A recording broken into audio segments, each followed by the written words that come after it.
who's been very vocal on this issue, but also somebody who has been, even briefly, a part of the glamour industry, model and former Mrs. Asia Pacific, Shelly Maheshwari Gupta. Thank you to all three of you for joining me. I want to first come to you, Mr. Umakant Mishra, because as the Narcotics Control Bureau, the one question that many are asking since yesterday is, it appears now that while the director is there, Rakesh Asthana, he's meeting his team, but the team is likely to leave for Delhi and will return if required.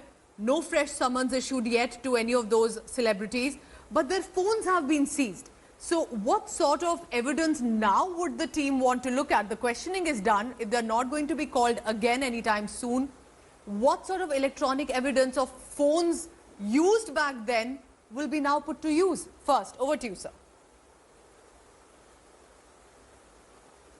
Yeah, Pooja, we must notice one thing here, that the NCB has started investigation on two prongs. Yes. The first investigation and the case register was about Riya Chakravarti and her connections. And the other one was through the drug peddlers, where the drug peddlers were involved, and apparently there is no connection between the two, but they are definitely connected. Correct. But because the investigation started on a reference from ED, so the Riya Chakravarti case limited was to the drug chats and the things emanating from that. And there you will again notice that the NCB action of arrest and non-arrest, there is you can find a difference in the two. So far as now the things stand, nobody has been arrested on consumption charges so far. So it is only for procuring or financing or drug peddling charges that people have been arrested. I am referring to Riya and her, the group, and on the other group there are maybe about 23 people have been arrested so far. So there is a distinct separation of the NCB strategy as long as these two are related. The other thing you must notice is that the Delhi team is the SIT team, because yes, SIT is constituted only on the basis of the ADC's reference, and there was also a jurisdictional issue, because the Delhi team, unless and until the SIT would not have been formed, they would not have been empowered to investigate something in Mumbai. So that differentiation is there. Now, this lull today. Yes. Lull means people have not been summoned now. Yes. So there is a discussion going on here. So what basically emerges from experience is that as far as the Riya investigation is concerned, it is approaching finality. And as far as the intelligence is concerned, you will find that certain intelligence are presently relevant and certain intelligence are filed for So should we say, sir, that it's not a clean chit yet for some of the actors and people who, that they may not be called anytime soon, but that does not mean it's all clear for them? See, you see electronic records, the computers and everything, they present such a vast amount of data, yes, information and all that, that it is very difficult to finish it in one day.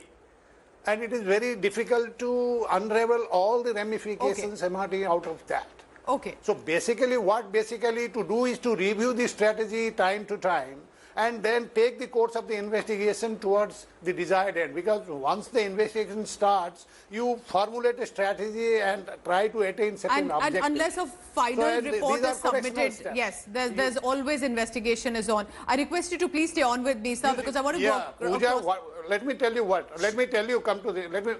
Let me finish. Yes. Because you see, the investigation under NCB is allowed up to 1 year if there is an international connection. Okay. Not like the other cases where you have to finish between 60 or 90 days. Okay. Here you can, minimum time given to you is 180 days, which can be extended by the court to 1 year even.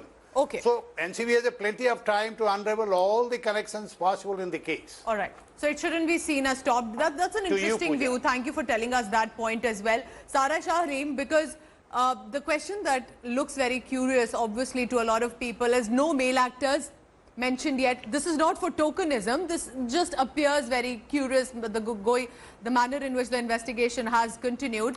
But even in the Kannada film industry, sir, I'll come back to you. I will answer that. Even in the Kannada film industry, there have been some individuals that have been arrested, but the ones who are untraceable are also top names, males in the industry, while the ones arrested are female actors. Do you think it's just a coincidence? Let's see how the investigation goes. Or, as many would say, seems more deliberate. Is this a witch hunt against female actresses? See, Pooja, first I'd like